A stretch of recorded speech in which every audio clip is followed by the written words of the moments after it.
정치의 양상, 질서와 진보. 1932년 10월 27일. 한 시대의 종말과 다음 시대의 문을 연 프랑스 혁명은 역사적인 사건이다. 또한 그 극적인 상황으로 인해 우리의 마음을 사로잡고 갖가지 교훈을 준다. 1778년 그 생애의 대부분을 망명생활로 보낸 늙은 볼테르가 파리로 돌아와 죽었다. 그때 그는 84세였다. 그는 파리의 청년들에게 이렇게 외쳤다. 청년은 행복하다. 그들은 일대 사건을 직접 보게 될 것이다.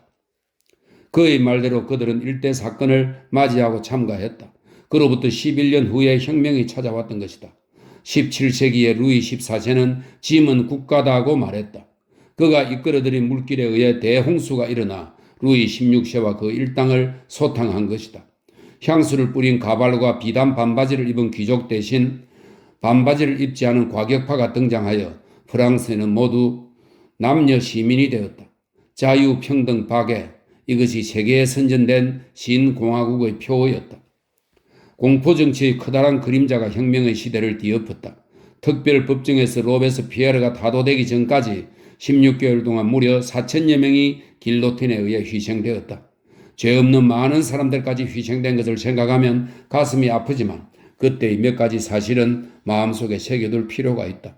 그래야만 우리가 프랑스의 공포정치를 올바르게 평가할 수가 있게 된다. 공화국은 공공연하게 적과 내통하는 자들과 간첩에 둘러싸여 있었다. 그래서 단죄받은 사람들의 대부분이 공화국에 대한 파괴 행위를 인정했다.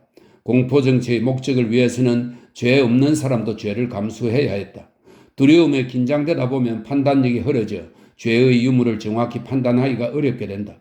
프랑스 혁명은 중대한 고비에서 그들의 탁월한 장군인 라파예트의 반역과 음모에 직면하지 않으면 안 되었다. 이런 사실을 보면 지도자들이 왜 신경과민이 되어 좌충우돌 했는가 이해할 수 있을 것이다. 또한 당시의 영국, 미국 등 여러 나라의 경우를 보면 형법은 상당히 야만적이어서 재산 문제에 관해서는 사소한 범죄라도 교수형을 시켰고 고문 역시 공공연하게 행해졌다. 이런 식으로 처형된 사람이 영국이나 미국에서는 오히려 같은 시기의 프랑스 공포정치 때보다 더 많았다. 또한 이 시대의 노예 사냥의 잔혹성과 비인도성 그리고 전쟁을 상기할 필요가 있다. 특히 수백만의 새파란 청년들의 생명을 앗아간 근대 전쟁에 대해서는 항상 날조재판, 특별법정, 긴급명령 등의 탄압과 테러리즘의 잔혹성은 정부의 공포심을 드러내는 척도가 된다. 혁명정부군, 반혁명정부군, 외국정부군, 우리나라 정부군 존재에 대해 위협당하면 반드시 테러리즘을 내세운다. 반동정부는 소수의 특권자를 위해서 테러리즘을 대중에게 휘두르고 혁명정부는 대중을 위해서 소수 특권자에 대항한다.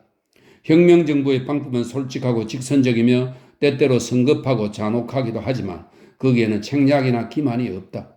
그러나 반동정부는 허위와 가장 속에 살 수밖에 없는데 그것이 폭로되면 발붙일 자리가 없기 때문이다. 그들은 자유를 표방하지만 그 자유란 자기 멋대로 행동하는 자유이며 정의를 구호로 하지만 그 정의란 남의 희생에 의해 자기 배를 채울 수 있는 사회 질서를 영구화하는 것을 의미할 뿐이다. 그 중에서도 그들이 절겨 구호로 삼는 것은 법과 질서라는 말인데 이 상투적 문구를 이용하여 제멋대로 발표하고 살인하고 투옥하고 언론을 탄압하면서 온갖 부정, 불법 수단을 자행하는 것이다. 법과 질서라는 미명 아래 얼마나 많은 사람들이 시달리고 죽어갔는가. 프랑스의 공포정치는 실로 무서운 사건이었다. 그렇지만 그것도 빈곤과 실업의 끊일 새 없는 참상에 비하면 아무것도 아니다.